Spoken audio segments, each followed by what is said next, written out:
Hey, gang, I hope you're having a great week. I wanted to thank Coach Mike Fernandez from St. Francis Prep, Queens, New York, for coming on, joining me on the live stream this past week, and we had a great time. And there was a lot of good questions being asked and a lot of good dialogue going back and forth. So I appreciate you coming on and sharing your knowledge with everybody. So with that, I want to keep going further here. And again, like if you're a coach or an athlete and you're not subscribed to this channel yet, please hit that subscribe button. Okay. And hit the notification bell as well. That way you know exactly when videos or live streams come out. And I thank you for that. I thank you for both. I just want to make sure you don't miss anything. And you have direct access to me as a coach. Blackbeltrunningcoach@gmail.com is my email address. I'll go live with you and talk to you about any of my training videos that I put up, and I've got over 400 of them. So today I want to talk about, approaching the middle of cross country right now. Like this weekend, you have pre-nationals, Division One, college, okay, and you've got the Manhattan College Invite, which is one of the bigger meets in the country on Van Cortlandt Park in the Bronx, New York, for high school.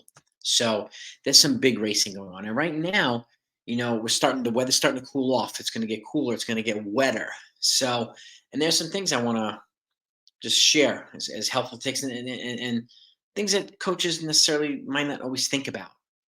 Okay, or athletes might not always think about, and things that I found to be helpful over my 2 decades experience as a coach and even a former competitive runner too. And in terms of racing stuff like that, as an athlete, I would have obviously make sure you have your uniform packed the night before, but I would pack a warm, dry outfit in your bag as well as a trash bag, a garbage bag, a contractor bag if you have it, and you have it with you at all times because if the weather's nasty, you want to have something to put your clothes in and your bag at the starting line, at anywhere during the race to make sure your stuff doesn't get wet and you're not getting back into wet clothes. So, and as a coach, I encourage you to have several of them always with you in your car or whatever to make sure that you can hand them out to your athletes if they don't happen to have any.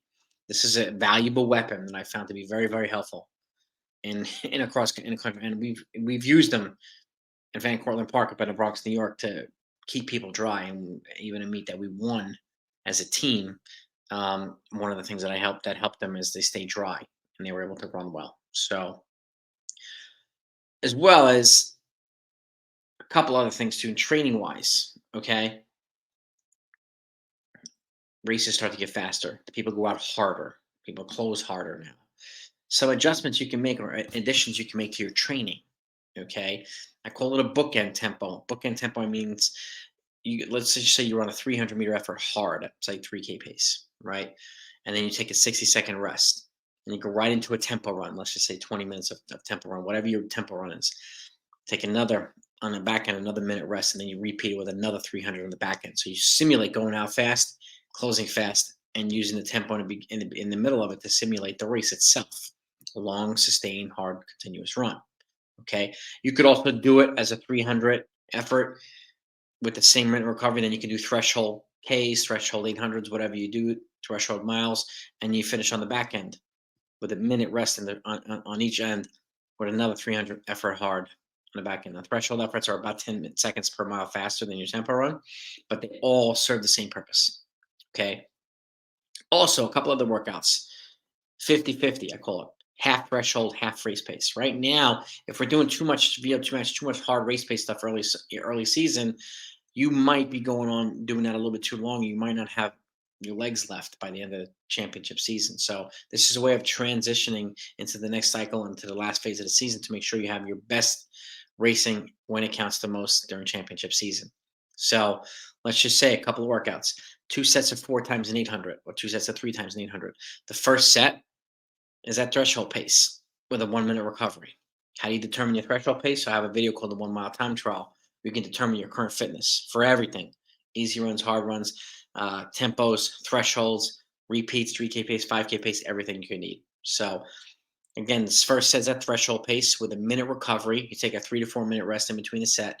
The second set, and this is let's just say 800s, is at 5K pace, and you work down to maybe 3K pace towards the end of it with a 2 minute recovery.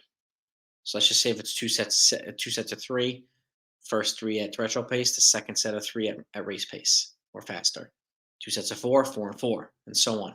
You can even do this in thousands, 2 sets of 3 to 4 times 1,000 with a minute recovery at threshold pace. Take the same 3 to 4 minute recovery and the 2 sets of thousands or 3 to 4 times 1,000 in the second set with a 2-minute recovery at 5K pace down to 3K pace if you can get there. So the shorter rest in the first set, the longer rest in the second set. And lastly, bookend workouts, meaning bookend Ks. I do this with a lot of my athletes too. Let's just say you have 8 times 1,000 or 6 times 1,000, whatever it is. Let's just say, for this example, 8 times 1,000.